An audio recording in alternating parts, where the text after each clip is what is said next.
Pulivendula MLA Jaganmohan Reddy సంచలన నిర్ణయం తీసుకున్నట్టుగా తెలుస్తా ఉంది. రాష్ట్ర ప్రజలకు పెట్టినటువంటి దరిద్రంలో కొంత భాగం వదిలిపోయేటువంటి పరిస్థితి ఏర్పడబోతున్నట్టుగా తెలుస్తా ఉంది. పులివెందుల శాసన సభ్యునిగా బీటెక్ రవి ఎన్నికకి రంగం సిద్ధమైనట్టుగా తెలుస్తా ఉంది. అసలు ఇంతకీ పులివెందుల శాసనసభ్యునిగా బీటెక్ రవి ఎలా ఎన్నికవుతాడు, జగన్మోహన్ రెడ్డి ఈ సంచలన నిర్ణయం ఎందుకు తీసుకుంటున్నాడు అనేది ఈ వీడియోలో స్పష్టంగా వివరించబోయే ముందుగా ఎప్పటి వరకు మన ఛానల్ సబ్స్క్రైబ్ చేయని వాళ్ళు ఖచ్చితంగా సబ్స్క్రైబ్ చేయండి. ఇక విషయానికి వస్తే, జగన్మోహన్ రెడ్డి తనకు ప్రతిపక్ష నేత హోదా లేదు కాబట్టి నేను శాసనసభకి వెళ్ళను అన్నాడు. శాసనసభకి వెళ్ళను అని బహిరంగంగా చెప్తున్నటువంటి ఈ దౌర్భాగ్యపు వ్యక్తి మీద పులివెందుల ప్రజానీకం, పులివెందుల ఓటర్లు కోర్టును ఆశ్రయించి జగన్మోహన్ రెడ్డి మా సమస్యల్ని మాట్లాడడం కోసం శాసనసభకి వెళ్ళట్లేదు కాబట్టి అతన్ని అనర్హుడిగా చేయండి అంటే, జగన్మోహన్ రెడ్డి అనర్హుడు అయితే అక్కడ మళ్ళీ ఉప ఎన్నికలు వస్తాయి. సరే, ఇప్పుడు అది చెప్పట్లా నేను. జగన్మోహన్ రెడ్డి ఒక సంచలన నిర్ణయం తీసుకోబోతున్నాడు. బీటెక్ రవి గారిని శాసనసభ్యుడిగా, పులివెందుల శాసనసభ్యుడిగా చేయడానికి ఈ దేశ చరిత్రలో ఎప్పుడూ జరగనటువంటి ఒక సంచలనమైనటువంటి నిర్ణయం జరగబోతున్నట్టుగా వైసీపీ కార్యాలయంలో విపరీతమైనటువంటి చర్చ జరుగుతున్నట్టుగా తెలుస్తూ ఉంది. ఏంది నిజమా అని మీ ఓటర్లకు డౌట్ వస్తుంది. ఇలాంటి అవకాశం ఉందా అని మీ ఓటర్లకు డౌట్ వస్తుంది. ఖచ్చితంగా రావటంలో తప్పులే. కానీ జగన్మోహన్ రెడ్డి అంటాడు, నాకు 39% ఓట్లు వచ్చాయి కాబట్టి నన్ను ప్రతిపక్ష నేతగా గుర్తించండి అంటాడు. ఈ చిక్కులేనుడు. వీడికి కావాల్సింది 18 ఎమ్మెల్యే స్థానాలు, రాలా 11 వచ్చినాయి. అయినా సరే 39% ఓట్లు వచ్చాయి కాబట్టి నన్ను ప్రతిపక్ష నేతగా గుర్తించి చంద్రబాబు నాయుడు గారికి ఎంత సమయం అయితే మాట్లాడడానికి అసెంబ్లీలో ఇస్తారో ముఖ్యమంత్రిగా, నాకు కూడా అంతే సమయం ఇవ్వండి, 39% ఓట్లు వచ్చాయన్నాడు. ఒరే జగనగా, కరెక్ట్గా లైన్లోకి వచ్చావురా. ఇప్పుడు పులివెందుల్లో కూడా బీటెక్ రవి గారికి 30% పైగా ఓట్లు వచ్చాయి కాబట్టి బీటెక్ రవి గారిని ఎమ్మెల్యే చేద్దాంరా. సరే, 5 ఏళ్ళు కాదనుకో, నువ్వు 3 ఏళ్ళు ఉండు, ఒక 2 సంవత్సరాలు బీటెక్ రవి గారిని చేద్దాం. లేకపోతే 3.5 ఏళ్ళు ఉండరా, 1.5 సంవత్సరం బీటెక్ రవి గారిని చేద్దాం. సరే, నీ బతుకొచ్చాట. నువ్వు కక్కుర్తిగాడివి కాబట్టి, పదవీకాంక్ష ఉన్నటువంటి సైకోగాడివి కాబట్టి రవణతో, బీటెక్ రవణతో నేను మాట్లాడతాను. నాకు చాలా సన్నిహితమైనటువంటి వ్యక్తి, చాలా మంచి స్నేహితుడు, నన్ను కూడా ఎంకరేజ్ చేస్తుంటాడు, మేమిద్దరం బాగుంటాం.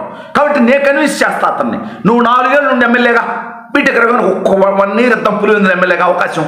మీ ఇద్దరిలో ఎవరు ఎమ్మెల్యేగా ప్రజలకి పనులు చేశారనేది తేల్చుకొని వచ్చే ఎన్నికల్లో జన నిర్ణయం తీసుకుంటారు.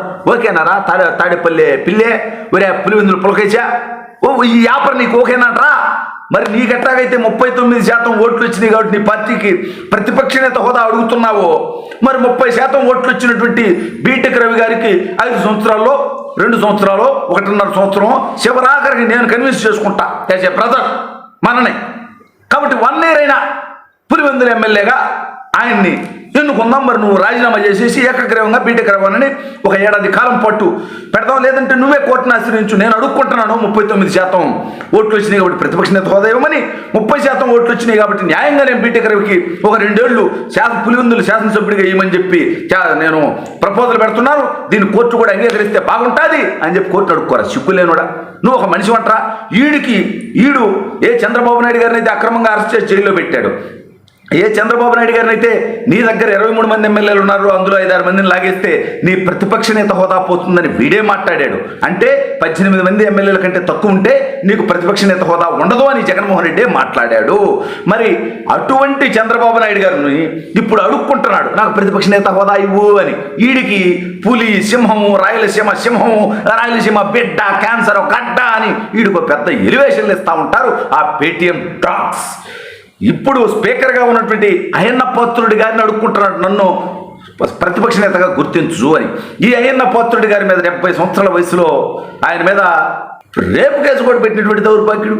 గత 5 సంవత్సరాలు ఆయన మీద దాదాపు 15-20 కేసులు పెట్టాడు. అటువంటి అయ్యన్న పాత్రుడి గారి దగ్గరికి వెళ్ళి దేహీ అని ప్రతిపక్ష నేత హోదా ఇవ్వండి అని అడుక్కోవటానికి సిగ్గు లేదా? ప్రజలే ఇవ్వనటువంటి హోదా అది నీకు. నువ్వు ప్రతిపక్ష నేతకి అర్హుడివే అని జనం భావించుంటే నీకు 18 సీట్లు 19 సీట్లు జనమే ఇచ్చేవాడు. వాళ్ళ గలంగా నువ్వు పనిచేస్తావు, వాళ్ళ సమస్యలను శాసనసభ వేదికగా మాట్లాడతావు, వాళ్ళ ప్రతినిధిగా నువ్వు ఉంటావని వాళ్ళు నమ్మి ఉంటే వాళ్ళే నీకు ఇచ్చేవాళ్ళు ప్రతిపక్ష నేత హోదా. అంటే జనమే నిన్ను నమ్మలా, జనమే నిన్ను ప్రతిపక్ష నేతగా ఉంచడానికి ఇష్టపడలా. అటువంటి పదవిని చంద్రబాబు నాయుడు గారిని, అయ్యన్న పాత్రుడు గారిని అడుక్కోవటానికి సిగ్గులే? ఈ మాత్రం దానిగా నువ్వు పులి విషయమో అని చెప్పి ఎలివేషన్ ఇస్తూ ఉంటారు.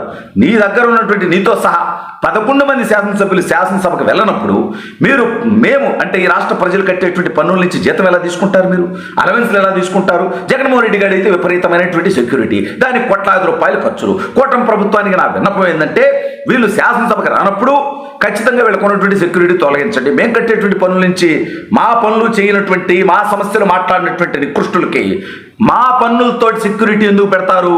పైగా ఈ దౌర్భాగ్యులందరూ కూడా రాజీనామా చేయాలి. ఆ స్థానాల్లో కొత్త వాళ్ళు ఎన్నికైతే ఆ 11 మంది శాసనసభకు వచ్చి ఆ 11 నియోజకవర్గాలకు ప్రాతినిధ్యం వహిస్తూ అక్కడ ఉన్నటువంటి ప్రజా సమస్యల గురించి శాసనసభ వేదికగా చర్చించి వాటి పరిష్కారం దిశగా పనిచేస్తారు. కాబట్టి జగన్మోహన్ రెడ్డి తనతో పాటు ఉన్నటువంటి 11 మంది శాసనసభ్యులు కడుపుకు అన్నం తింటుంటే, నిజాయితీ ఉంటే మీరు మీ శాసనసభ్యత్వాలకి రాజీనామా చేయండి, లేదంటే శాసనసభకి రండి, లేదంటే నేను పెట్టిన ప్రపోజల్ ప్రకారం నువ్వు పులివెందుల శాసనసభ్యుడిగా తప్పుకొని బీటెక్ రవి గారికి కొంతకాలం అవకాశం ఇవ్వు.